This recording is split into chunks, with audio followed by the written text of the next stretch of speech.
Floor, I can see Andrew Hastie standing up. I'm sure question time proper is either starting or it's about to. Let's listen in. Special purpose aircraft flights, and if so, on how many flights? Order. Members on my left. The member for Patterson will cease interjecting.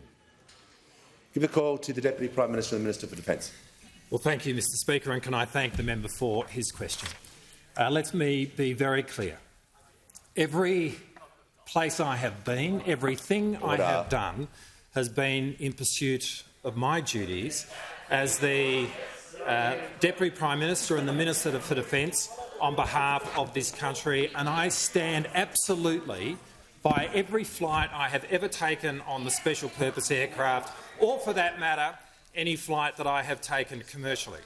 Now, Mr Speaker, this issue has been kicked along because of a dodgy spreadsheet which has been peddled and developed in the Leader of the Opposition's office. Order. The member for Barker. It's been a couple of minutes. Order. I'll call the member for Canning on a point of order. Sure. Back to relevance, Mr Speaker. The question was very specific. Whether or not the minister had taken golf clubs. Resume your seat. Minister. Order. The minister is being relevant, and I'll make sure he returns to the question. Well, thank you, Mr Speaker. The question goes to the use of the special purpose aircraft. And this has been kicked along because of a spreadsheet which has been produced by the Leader of the Opposition's office, which has been riddled with errors. Now, the fact that this is in the public domain is because this government released information about the use of the special purpose aircraft during the period of time that the minister, that the now Leader of the Opposition was the then Minister for Defence.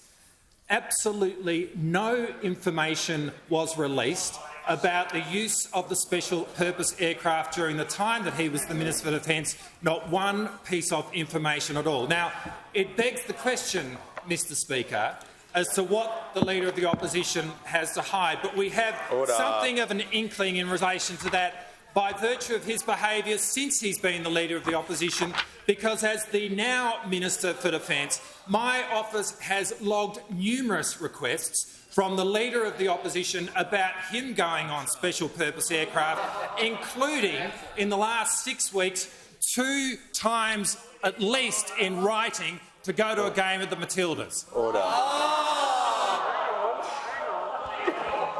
Order. Members on my right. The Leader of the Opposition on a point of order. Thank you very much, Mr Speaker. I seek clarification from you. Is it your ruling that the minister is in order? Given the question was particularly tight, can the minister confirm whether he has taken his golf clubs with him on any Defence VIP special purpose aircraft flights, and if so, on how many flights? It couldn't have been a tighter question. And for his confirmation. The Leader of the Opposition knows there is only one point of order on relevance, which has been taken before. The Minister for Home Affairs, I'm just going to ask the Minister, he is talking about special purpose flights. I'm just going to make sure his answer is relevant to the question. And it is, Mr Speaker, just a little revealing of what hurts them the most about the fact that they are now in opposition. Because as sincere public servants, we might think that they regret the fact that they don't have the opportunity to serve the Australian people, but we know in their darkened rooms the only conversation they're having is about how they get back on the planes. Because if the requests from the Leader of the Opposition to my office is any indication, it has been their singular focus. Mr Speaker, the special purpose aircraft are an important capability which facilitates government travel. We use it appropriately. Those opposite know it. Their attempt to politicise it is pathetic, but worse, it reeks of hypocrisy.